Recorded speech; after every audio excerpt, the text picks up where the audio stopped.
It's developed, it's Asian, it's got a passport with visa-free travel to every single country in the Americas and Europe except Cuba. It even has the temperate climate that a lot of people look for. And yet it's a country that almost no one talks about when it comes to residence and citizenship. And so today, I'm going to share with you what just might be Asia's hidden gem for investors to get residence and citizenship.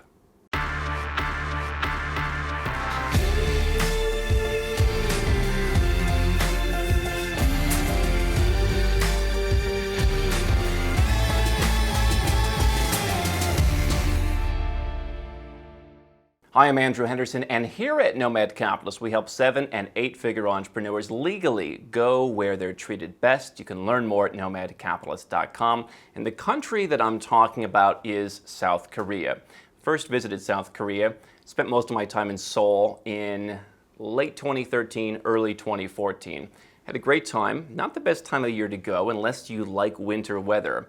But I started learning about the at that time, rather new residence option, which had recently become more expensive because the government figured out that with a much lower investment, people were basically coming in, living in Korea, starting a business on paper, and taking advantage for a very, very small amount of money. And so the news was they had recently made it more expensive.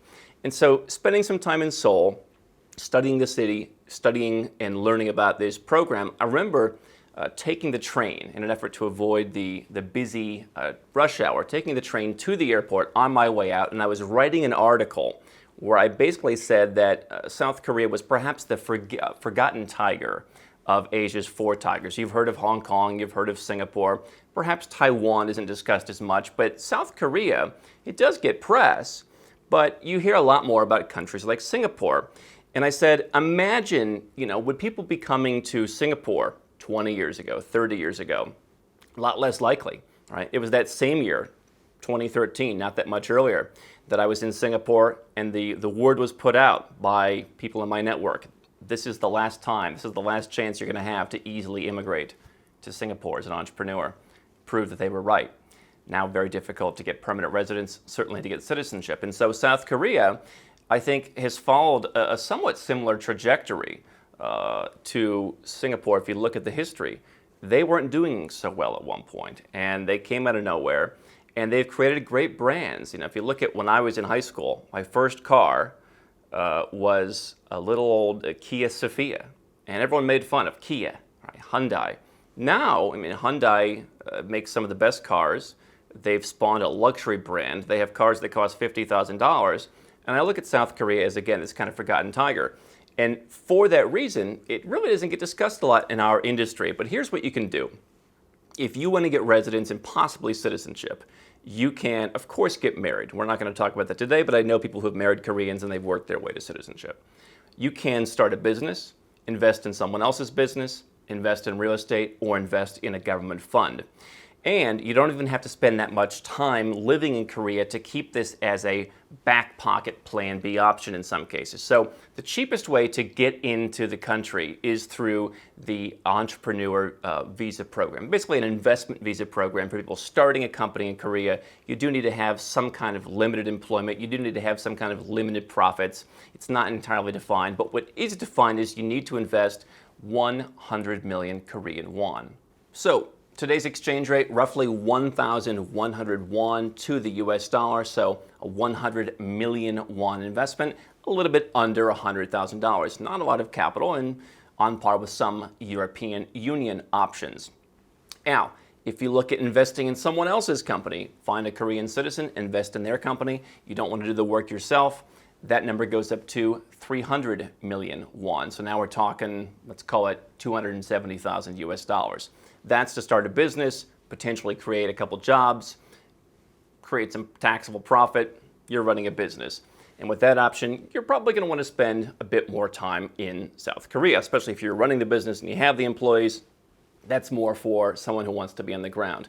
What if you want to spend less time on the ground? I love the idea of Asia. I think Asia is the future. It's a very livable future, and I think anyone from the West who's looking at higher taxes and the lack of freedoms should look at some kind of developed country in Asia as a pragmatic kind of plan B option just to keep in their back pocket.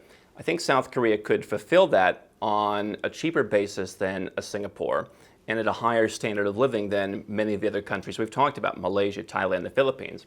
If you invest 500 million won in real estate in certain areas, you're not buying in downtown Seoul, but if you buy in Jeju Island in the south, which is a very open visa-free policy, if you buy in other districts around South Korea, you can invest from 500 million Korean won. You can invest more in some cases.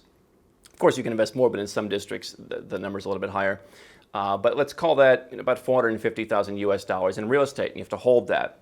The other option is basically a government fund, call it government bonds, where there is an interest-free option where you put money with the government. You keep it there for 5 years, 500 million Korean won.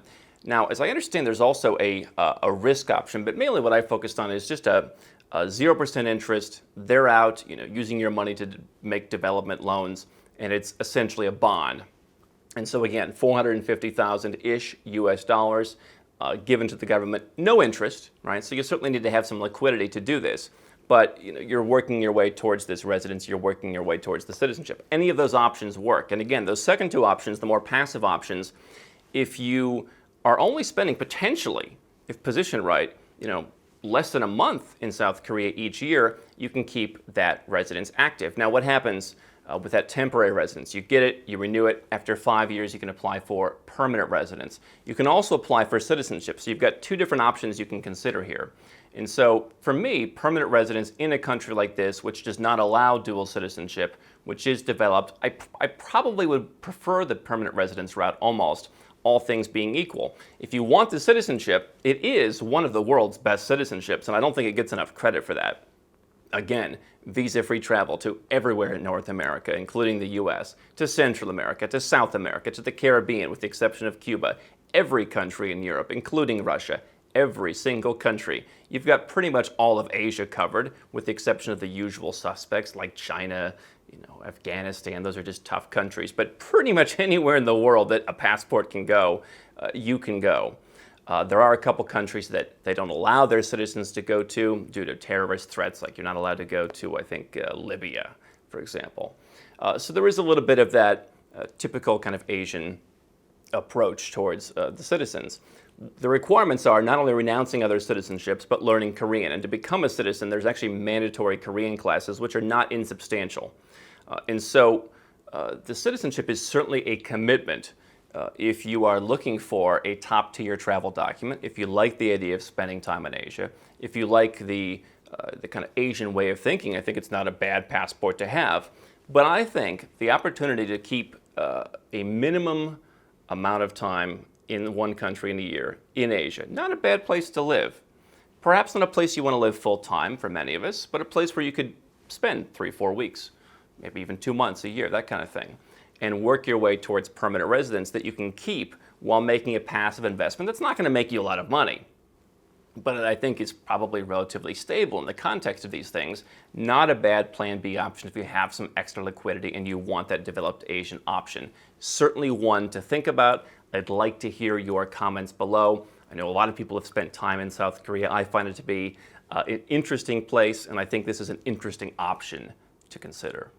How can Nomad Capitalist help you? 4 ways. Number 1, subscribe to our channel and click the notification bell to make sure you get our new video every day. Number 2, get a copy of Nomad Capitalist, the book. You'll learn a lot of my personal experiences over a dozen years of studying this stuff, as well as exactly some of the strategies that you can use to build your Nomad Capitalist plan.